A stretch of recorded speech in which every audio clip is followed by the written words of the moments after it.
Good afternoon, my dear listeners, and welcome back to the CSA Cafe, where we talk about controversial topics about everything, anywhere, about anyone. As always, I'm your host Ash, and today's sip is coming in hot, so grab your favorite drink, book, and get comfy. Hello, everyone, and welcome back to another exciting episode of the CSA Cafe. Today's episode is going to be a little bit different than my usual episodes talking about a specific topic. As my channel gets revamped and kind of going into a new direction, it'll not just only be episodes of particular controversial topics, but it'll also be a mix of daily life updates, adventures, rants, and all that types of things. And so, with that being in mind, today's episode will be one of the many special episodes that I have written up for quite a while, starting with a very recent past experience just this past December 2024 that has happened to me and three other friends in downtown Toronto.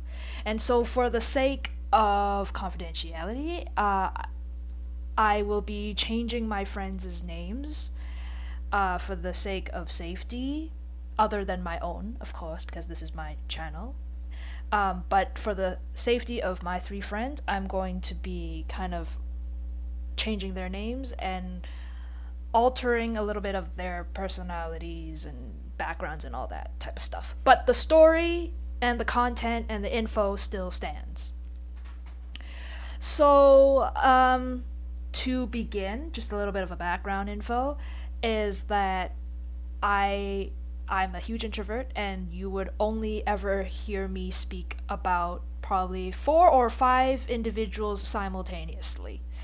And out of those 5 individuals are my 3 besties that I've met in university, and their names being Trisha, Jeannie, and Laura. And now, we have graduated from the same school, obviously in different programs and different campuses, but we have come together graduating from university, and in some time of our lives we have met and we've became friends ever since. Particularly with Trisha, I'll be talking about her a lot because she and I were in the same campus together and we met in a class together, and ever since that year being in that same class, we've stuck by to being besties for life. Trisha, if you're listening, hi. Jeannie, Laura, how are you doing? So today's episode, as I mentioned, began in the beginnings of December, and winter, surprisingly, this year, back then, didn't hit yet, and it was still very much fall on the floor. There was no snow yet, there was no nothing yet. Leaves were being cleared off because supposedly winter is supposed to be here, but it was not. All there was wind chill and cold and ugh. But so starting off in the beginnings of December, we finally got together, the 4 of us, which is very, very rare because of our busy schedules. But the 4 of us decided to meet on a day in December in the very beginning of the month, when we finally kind of synced up our schedule and be like, hey, let's go hang out. And surprisingly, it was for a belated birthday celebration of one of the 3 girls, and we said, why not? Where do you want to go? What do you want to do? What time? And therefore and so forth. Everything was gone to the birthday girl's decision, and the time was okay, and it worked with everybody's schedule. So we were like, okay, why not? Let's meet at this time, at this day, in this place, when the day comes. So fast forward to that day, where surprisingly, being a person that deals with health issues, I actually made it to the meetup, and I was not dying, fortunately, and I made it. Dying meaning because I have stomach aches, and I'm just like, I don't know until the day of if I'm gonna make it or not. But thankfully, they understand my issues and they're like, if I can't make it, that's fine. Because if I can't make it, she has two other friends that can keep her company, right? But thankfully, all four of us made it, and so we ventured out to having a downtown adventure for her belated birthday celebration. And so we went for brunch, I believe. And because that place that we went to had a built-in mall into it as well, we also got to explore the area after we finished eating. And we also decided, like, after we finished hanging out in that mall area, we would also like hang out um like we'd still stay together tight knit and like go hang out at one of each other's houses and like chill for a little bit before the end of the day, before everybody separates. And in the very beginnings of the hangout, everything was fine and we were like having the time of our life. And because there was like so many food options, we were like kind of having choice paralysis as to what to eat. But because it was the birthday girl's birthday, honestly, we decided that she should not be the one to be paying for her things and that the three of us would take care of it. So we ended up eating from a lot of different vendors and then grouping together, finding a table and sharing everything. And that was like honestly the best experience ever, right? And it was really good. And there was like a new like a Korean fried chicken place that opened, and like one of us wanted to try it, and it was pretty reasonable price. And them knowing that I can't take in any spicy food, we specifically grabbed a particular menu option that had no spicy bits in it, and it turned out to be everybody's favorite, and it was really good. And it was like honestly the best choice ever because that chicken fried chicken place was like probably famously known, and I was like, yeah, I'm glad we tried it, right? So after our brunch, we walked around to have our digestive systems kind of work our magic because we didn't want to go home too quickly.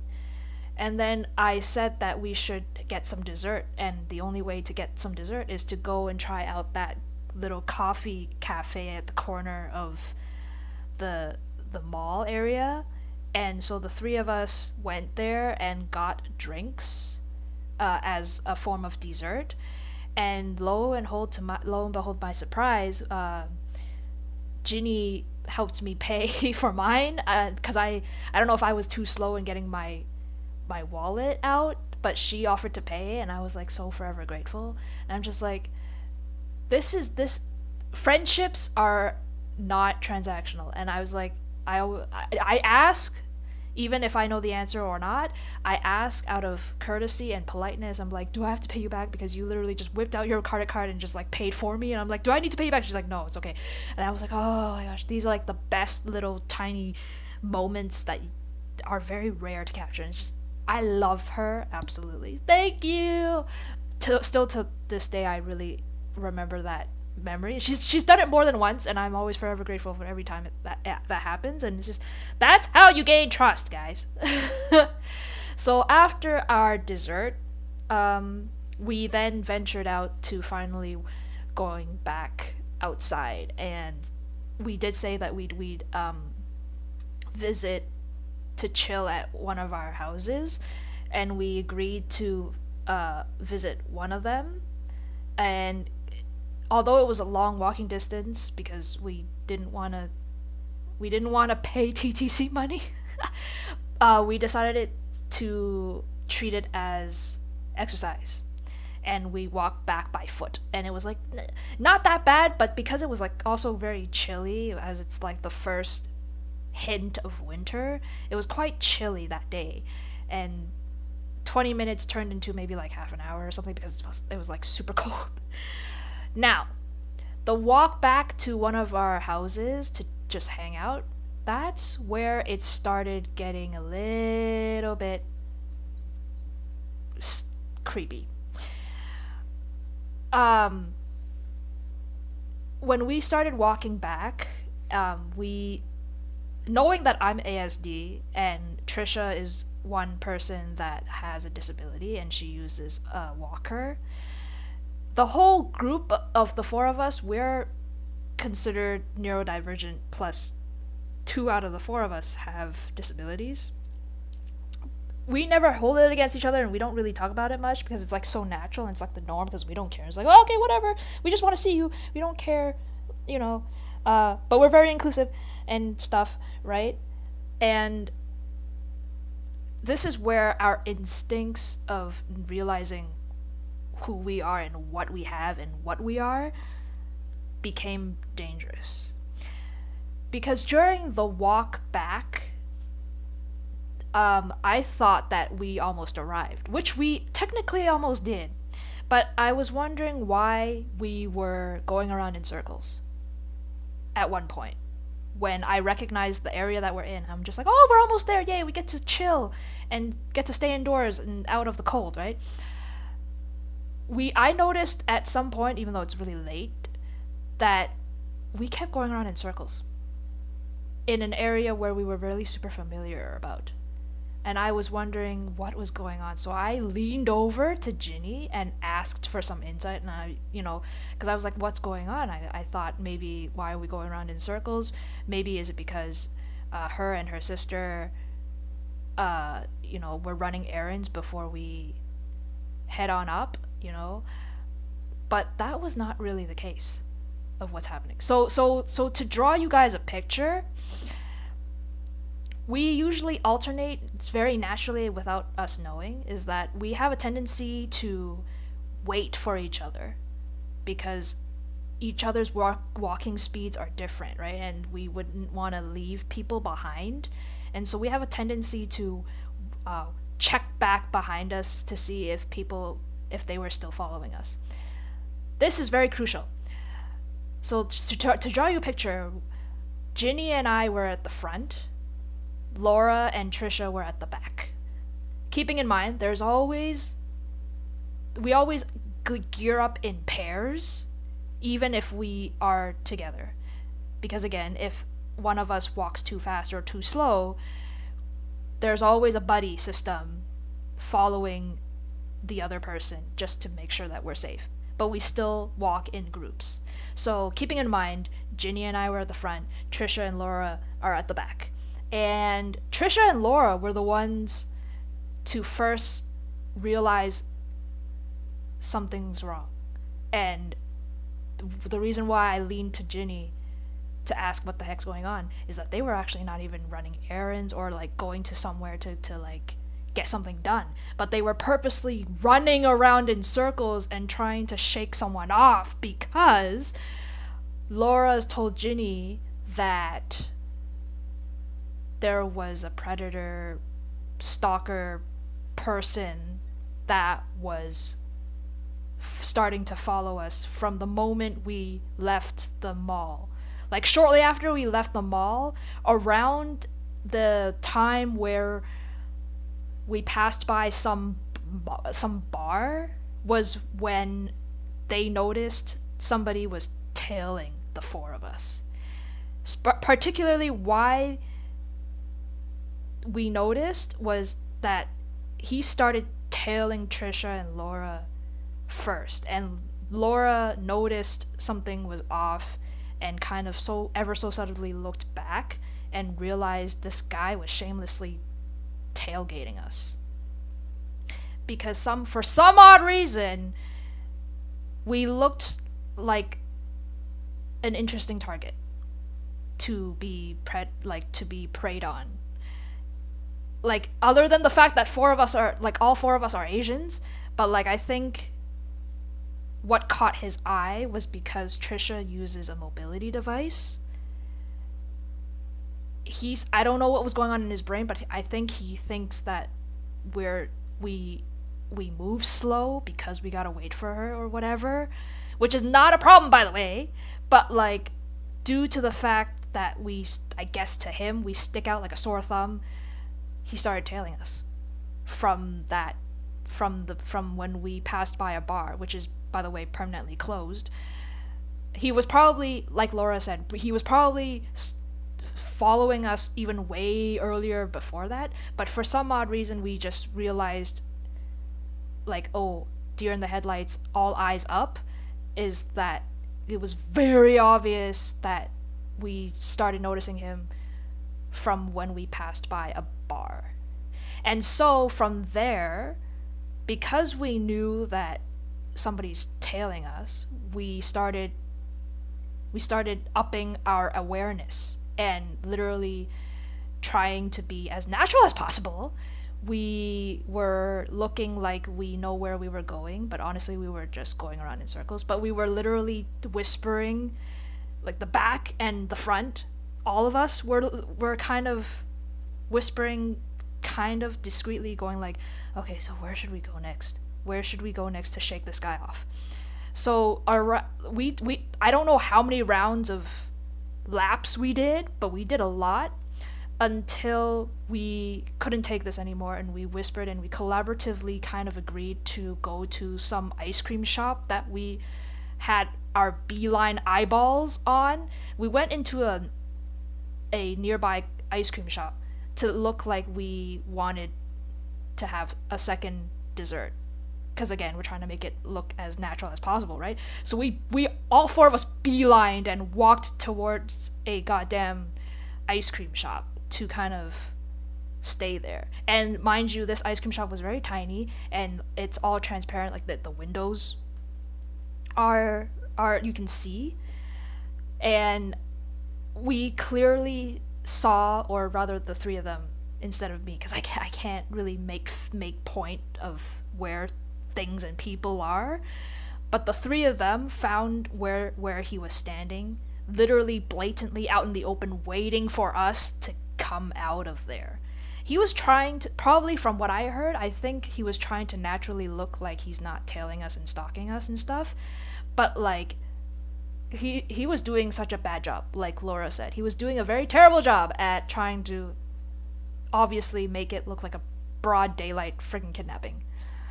So anyways, we're in that ice cream shop, and we lined up looking like we were going to buy ice cream. But surprisingly, what was happening was Laura showed her phone to the staff there, and actually she wrote something in her notes, which was very, very, very smart, by the way. She wrote a little notes on like detailed explanation of what's going on and why we suddenly came inside.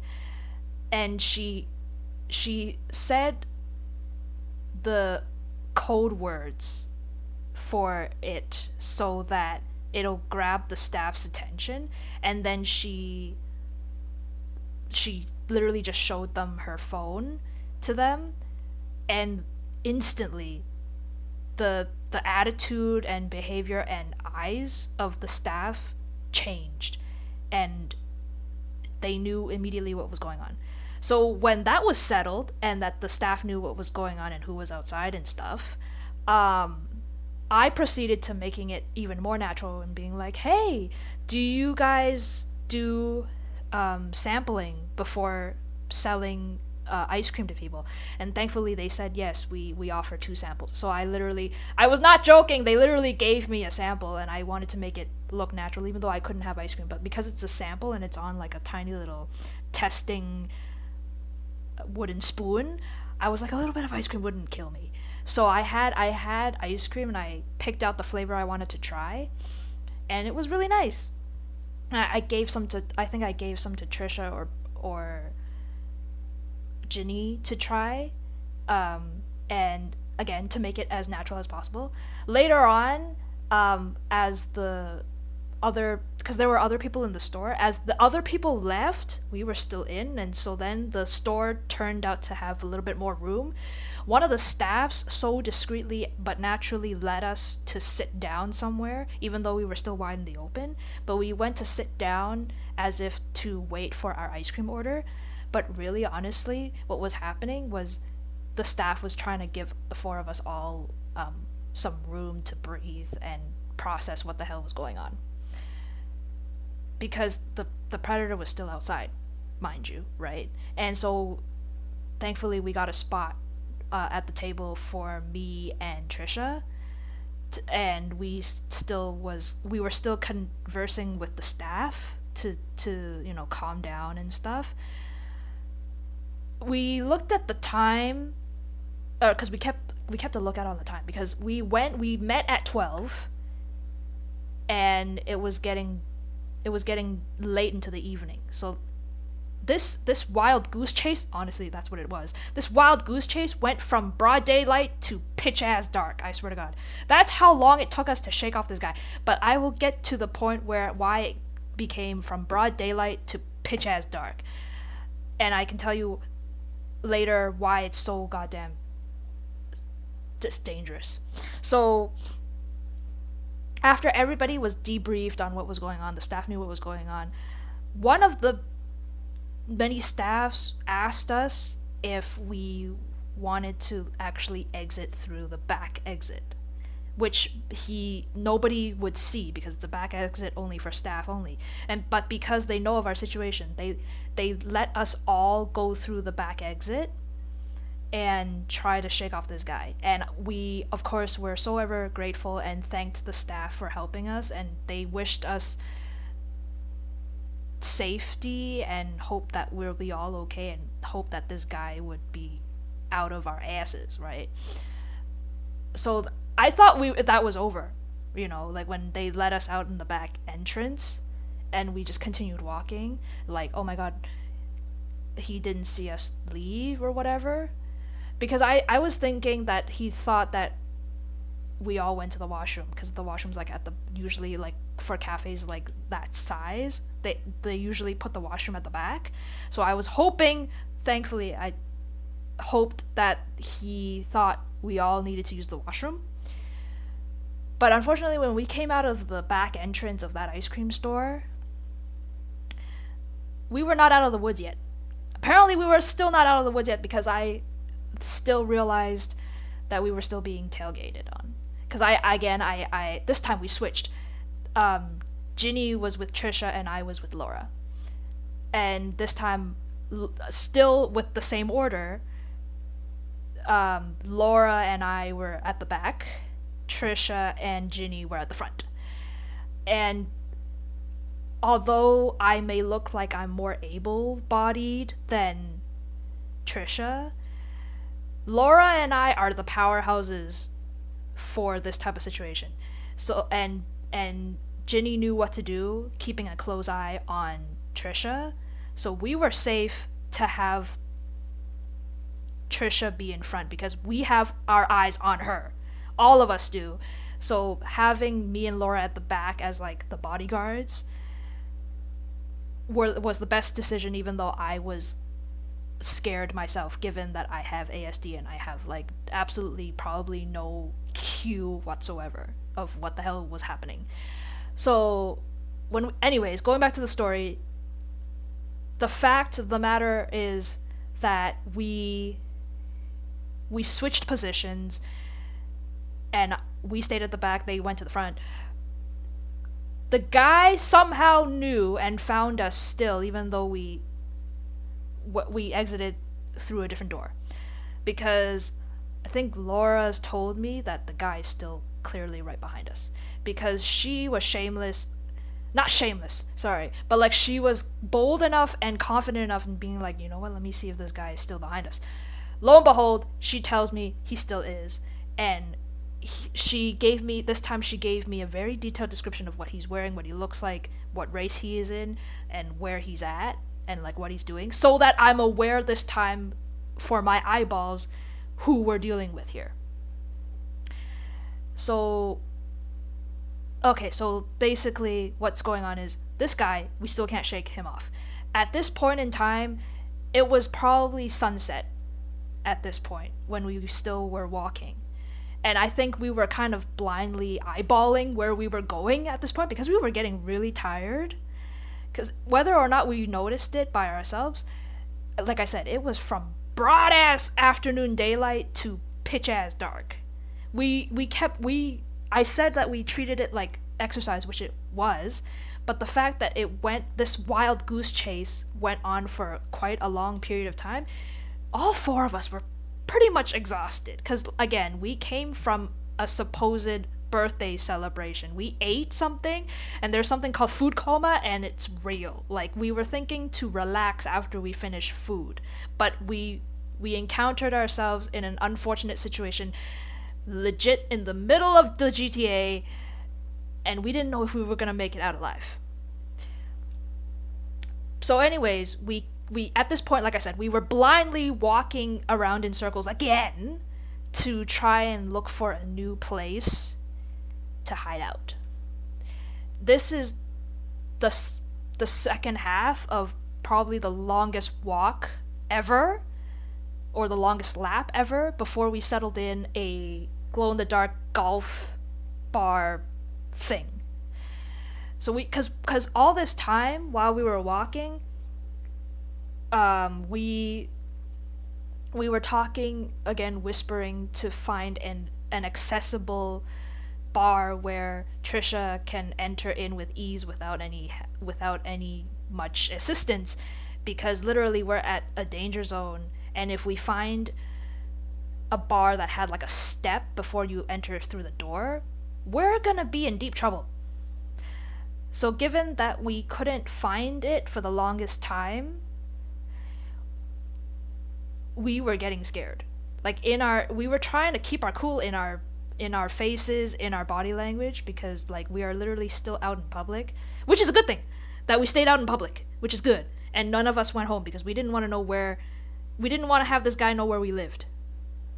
But like again, like I said, we were near exhausted. I was gonna, if not me, Trisha was gonna drop to the floor.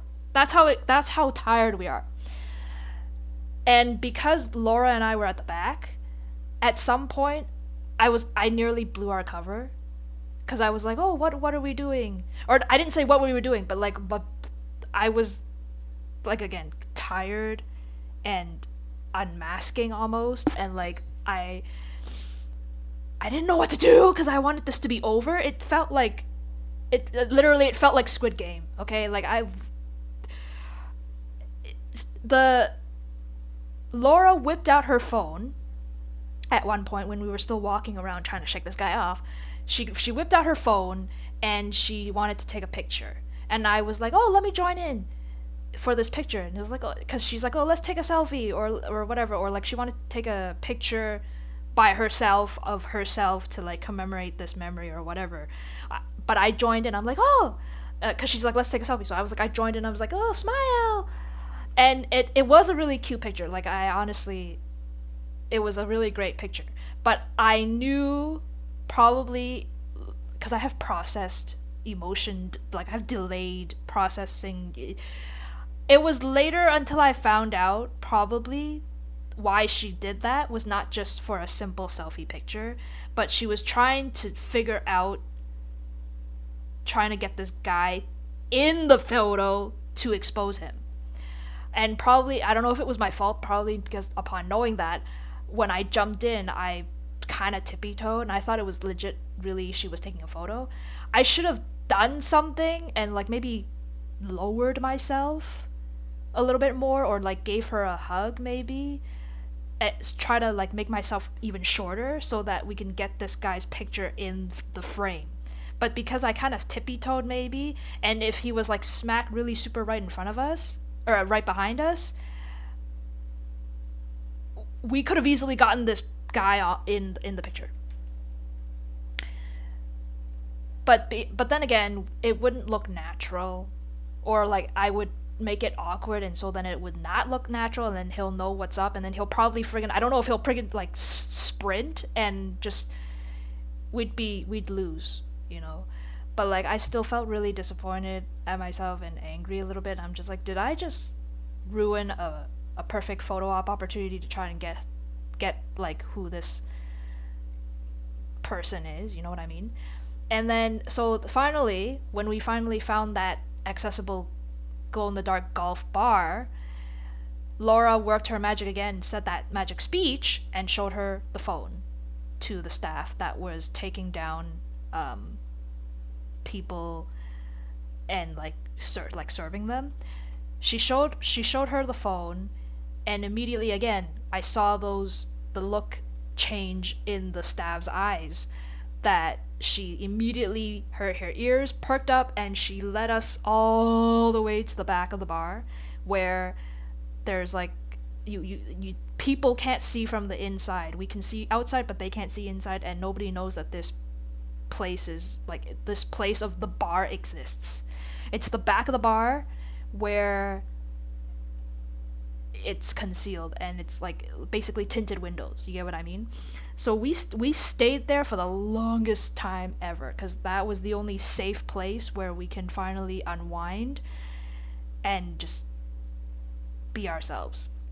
We stayed there for a good solid maybe an hour and a half, hoping that this guy would leave. But I knew that it wouldn't be safe. And so then that's why we stayed until dark. Because we entered the bar at like 4 something, and then we got to safety and everybody just unwind, and like the staff got us water. Trisha and I darted to the goddamn washroom because the adrenaline was starting to hit us, even though it's delayed, but it started to hit us because we realized, holy crap, we could have died type of danger. Obviously we still needed to use the washroom, but like the real deal was that we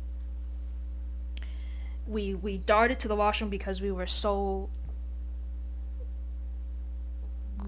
upset. We were upset, angry. We didn't know what was happening. The delayed processing emotions thing was going on in my brain, but then it didn't come to me because my first priority was Trisha. She immediately darted to the washroom and locked herself into the stall and didn't come out for the longest time. Then I knew what was going on. Because this is the first time for her, also for me, for everybody, honestly, really. But it was the first time ever for her to be exposed in such vulnerable, dangerous situation. And her being hyper aware of how she is and what she uses and everything. For her, it was even such a big shock. Because like I said, she locked herself in the stall and she didn't come out for the longest time. And so my first priority was her and only her, and I wanted to be in the washroom with her just in case anything happened. I can tell you this right now, she was not doing so well at all. And then she was not doing so well to the point where she called up her Wheel-Trans to see if she can bump up her ride home even earlier. Here's where it gets infuriating. Wheel-Trans said no. Wheel-Trans said no. Because Wheel-Trans told her that she needed to report this to the police authorities. But us being what we studied and what we know of the authorities, they're not going to do much about it. Because they're just going to be patrolling the area, and if they can't find this guy, they're just going to close the case. So we didn't even bother calling the police at all, because we knew. And plus, because we are technically now safe in that golf bar, and we stayed there for a long time, we just thought to sort ourselves out and calm down. But the fact of the matter is, to have Trisha be stressed out, to have her call up Wheel-Trans to try and bump up her ride home, and she said no, or like to bump up her ride to change location, be like, hey, can you come pick me up at the golf bar instead because something happened and it was an emergency, I want to get out right now. And the fact that they said no made her even break down even more is just, this is one of many examples that I've experienced with her when I hang out with her. There's always so much bias, racism, discrimination, isolation happening when I'm with her, and it's just infuriating. And us people with disabilities and those who are in the disabled community, this is what we don't like about inaccessibility, is that you get to be encountered with this type of stuff on the phone when clearly somebody's friggin' panic calling you, because that's essentially what happened. Trisha panic called Wheel-Trans to help her, and they blatantly just said, no, it's out of our jurisdiction, it's not in our hands. This is not like we like I know it's not in your power because you're real trans, and like it's supposed to be like a different department's problem, lack of a better term, but like you operate a vehicle for people with disabilities and you can't even do this much for them. Like it's already bad enough that every time she calls, she's put on the she like when you call, it's not a direct line. When you call Wheel-Trans, they make you wait until somebody comes on the line with you to talk, and it could be very long too. I get it. That's how people do business, but like not in certain dire emergencies. Like I was just super, and she put the whole thing on speaker, by the way. And then I had to let I think I had to let Laura and Ginny alternately come in to check up on the two of us, or check up on her, and they were also infuriated for her that this was happening. So while this was happening, when we finally got it figured all out,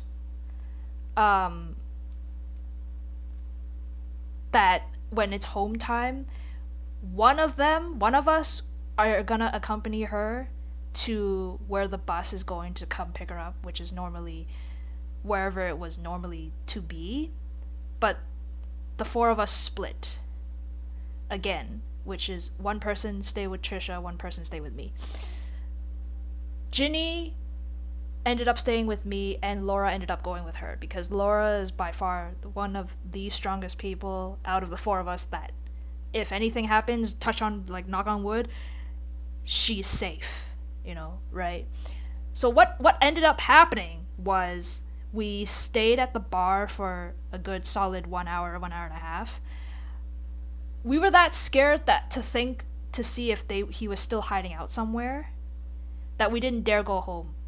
And so what happened was Ginny ended up calling her parents, because they were gonna come down anyways to like drop off groceries and things.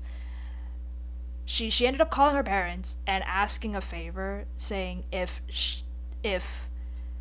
they could come get us from the bar, as well as, because today's adventure was very whack, when we get to the hangout place, which is Ginny's house, if after hanging out for a little bit, can Ginny's parents take me home entirely from downtown to uptown? Because I was that afraid to bolt out of the door myself and go to the nearest subway station and go home by myself. And thankfully, they said yes. And obviously, before even they said yes, Ginny's parents were like so confident that they would probably be like, yeah, of course we'd take Ash home, no problem. And this is why I love having trust between her and her parents, and just it. But it was an adventure. So of course Ginny told a little bit of the situation on the phone to her parents, so that they're aware of what's going on, and so that's why they came to our aid. But throughout the whole ride home, which by the way we were like super close to home, if it not been for that predator,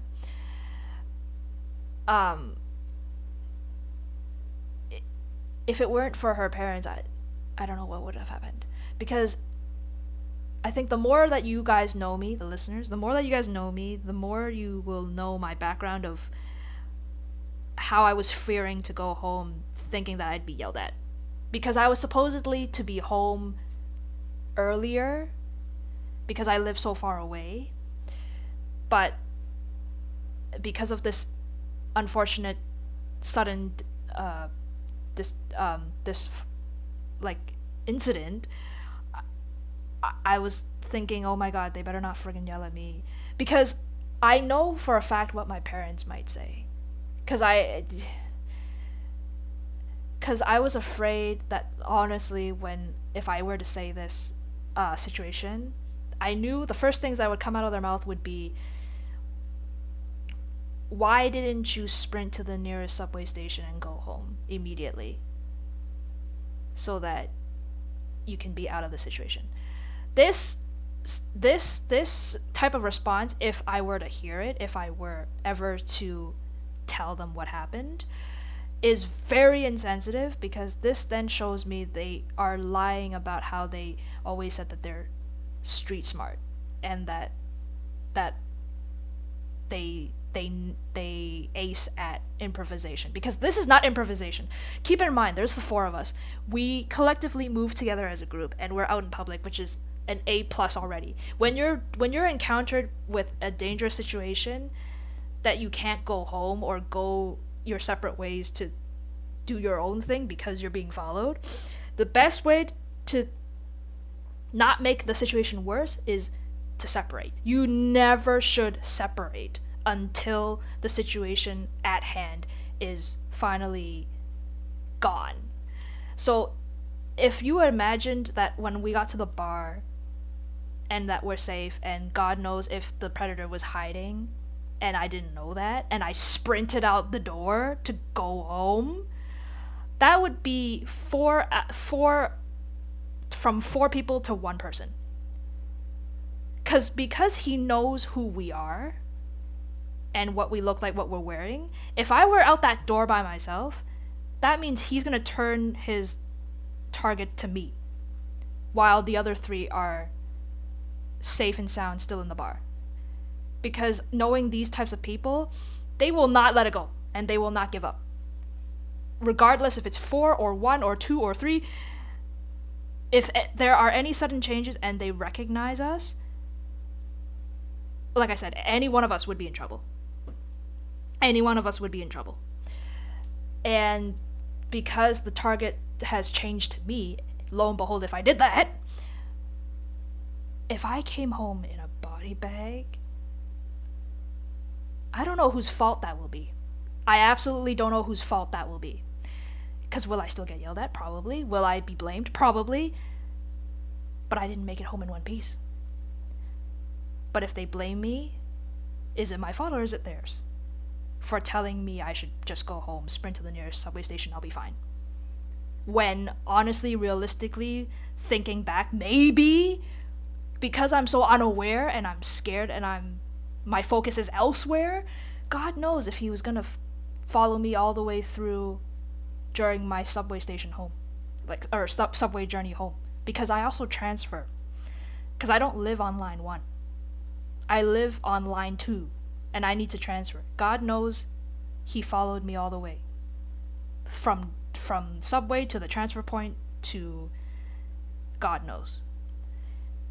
And so that's why it's imperative to be doing what we were doing, which was... Sorry, I have a drink in it. Which was staying out in public for as long as you can. Getting to safety ASAP. And trying to shake the predator off. I was gonna say try to isolate to one area or something or whatever, but my brain's not really working at this point. But anyways, thankfully all 4 of us got home safely, and before, when we got to the house finally, with the help of Ginny's parents, we were told by Laura that Trisha had to leave first, because when she arrived at the place where the bus is supposedly to take her home, the bus came right on time and was waiting for her. And so she hopped on the bus home first, and Laura said goodbye on our behalves, and Trisha said that she still had gifts for us, but left it with Laura, and that we'd receive it in a few minutes when she comes up.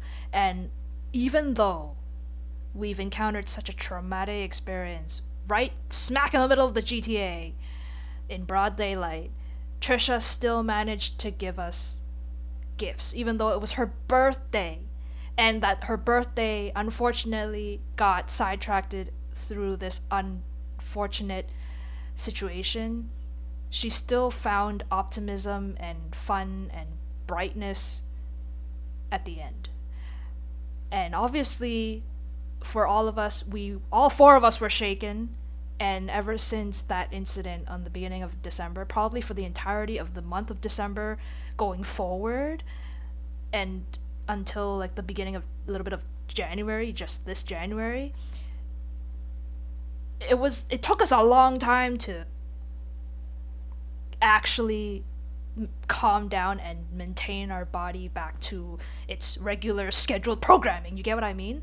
But for me, it was my choice to reveal this on a public platform because I want everybody to know this is the price you pay for being a woman, for doing absolutely nothing, for being yourself, for minding your own goddamn business, that there could be people just randomly targeting you in broad daylight just because. Just because you look vulnerable and you look like a vulnerable population, they will prey on you, and it's absolutely not your fault. But unfortunately, it's the fault we have to pay as women. And the fact of the matter, I didn't even reveal this alleged stalker person, but this alleged stalker predator dude, as told by Laura and Ginny herself, is that we suspected that this guy was a loco. Like a loco GTA Torontonian. Because it's so weird, he had absolutely no jacket on, no shame of the cold. I don't think he even felt the cold. He was just in a friggin' hoodie. And he had his hood up, that's it. And he just shamelessly followed us wherever we went. Because I'm like, again, allegedly assuming if they weren't a loco, they would have a lot more things on them. At least a friggin' jacket. You get what I mean? So that's why that's even scarier, knowing that it might have been a loco stalker that knows the area and knows the place, and it was wild, you guys. It was wild.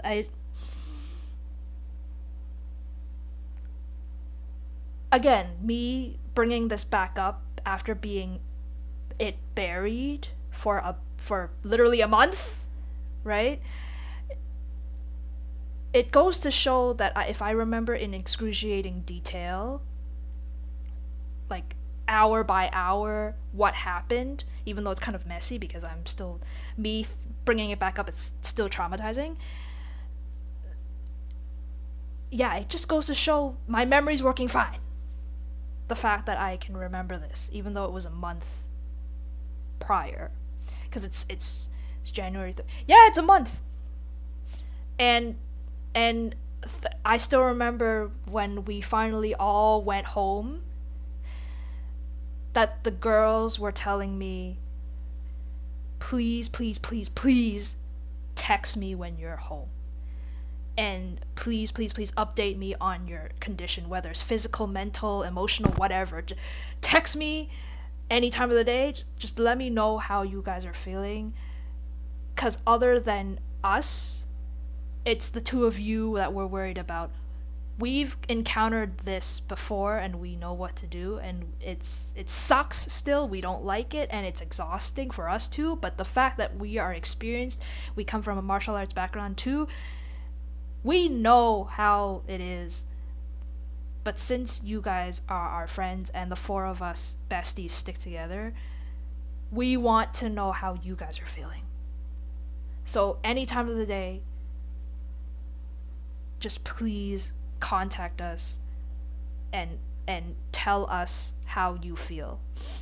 It does. Don't worry about bothering us or anything. We want to know. And this, my friends, is true friendship right there. Because I have a habit of bringing my yearbook everywhere and having people sign it, or having the same person sign it multiple times. I had Laura sign it for me, and at the bottom of the yearbook comment truly restates that our friendship is forever solid and it's not going to change anytime soon. Where she said, she re-summarized what happened today, which was very much a chaotic day. But at the very end of the message, she wrote like a tiny little PS thing saying, I won't let anyone or anything come between us, and that's a promise. Y'all, when I tell you I bawled back home rereading that, that is just genuinely so sweet, so cute, so empowering, so safe to hear that. That we've got each other's backs. They've got my back. That is true strength, y'all. That is true strength, true bond, true everything. Like, it. Always travel in packs when you're alone, or always travel in packs when you're out. In the best of your ability, if you can, travel with a buddy.